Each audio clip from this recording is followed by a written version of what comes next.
Have you ever noticed how something as small as temptation can change the way we think, the way we feel, and even the way we live? Now, imagine a poor, humble man walking home one evening.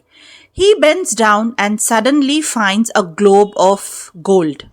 What would you do if it were you? Would you take it, hide it, or return it?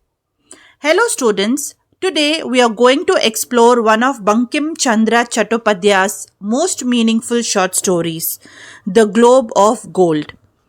It may seem simple at first, but as we go deeper, it opens up a world of moral reflection.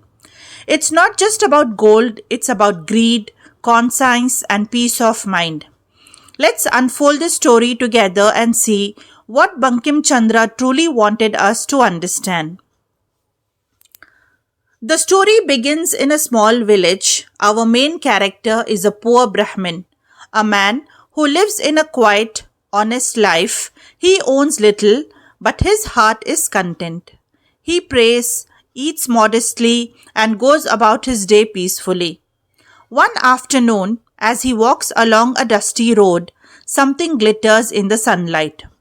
Curious, he moves closer, and there it is, a round golden globe, lying on the ground, shining as if it holds a sun within it. At first, he cannot believe his eyes. Is it real? He wonders. Can it truly be gold? He picks it up. It's heavy. The more he looks, the more it gleams. A rush of excitement fills his heart. He quickly hides it under his cloth and hurries home, looking over his shoulder to make sure no one has seen him. At home, he locks the door, he places the globe on the floor and stares at it. Its golden glow fills the small dark room with light, and slowly that light begins to take over his mind.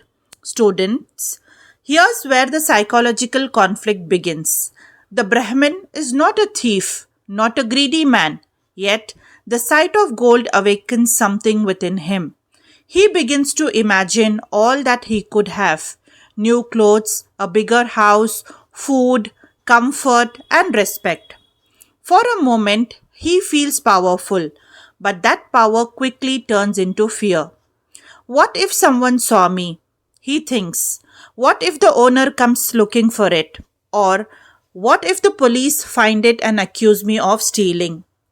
He hides the globe under a mat, then under the floor. But his heart won't rest. Every knock at the door makes him nervous. Every sound outside feels like danger. He can't sleep, he can't eat. The globe sits in his house silently, but in his mind it grows heavier every day.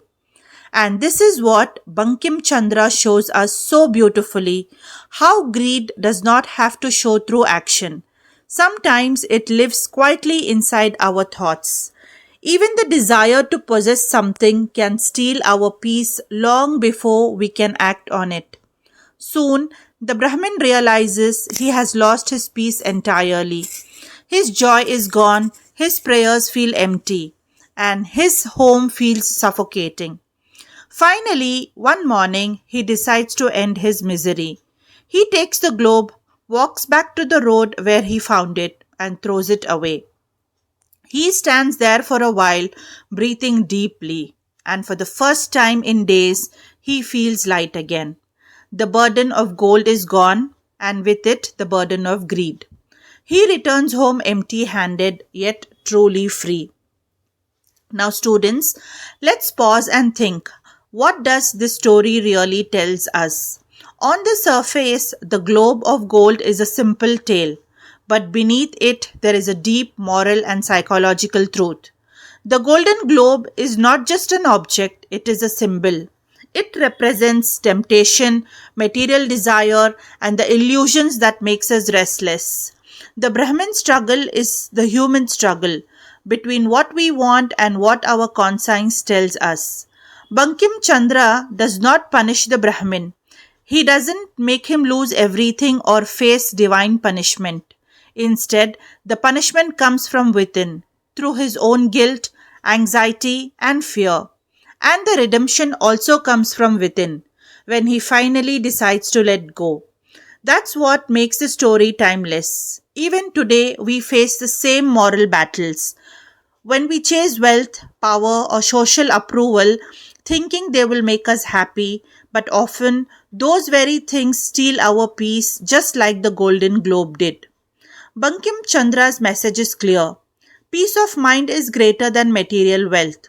A man who is content with little sleeps better than a man who owns everything but cannot rest. So, students, when you think of the globe of gold, don't just remember it as a story about a Brahmin finding gold. Remember, it is a mirror showing us our own hidden desires. It teaches us that sometimes to live freely, we must let go of what we don't truly need. Bankim Chandra, through his simple yet powerful storytelling, reminds us that real happiness doesn't shine, it settles quietly in a peaceful heart.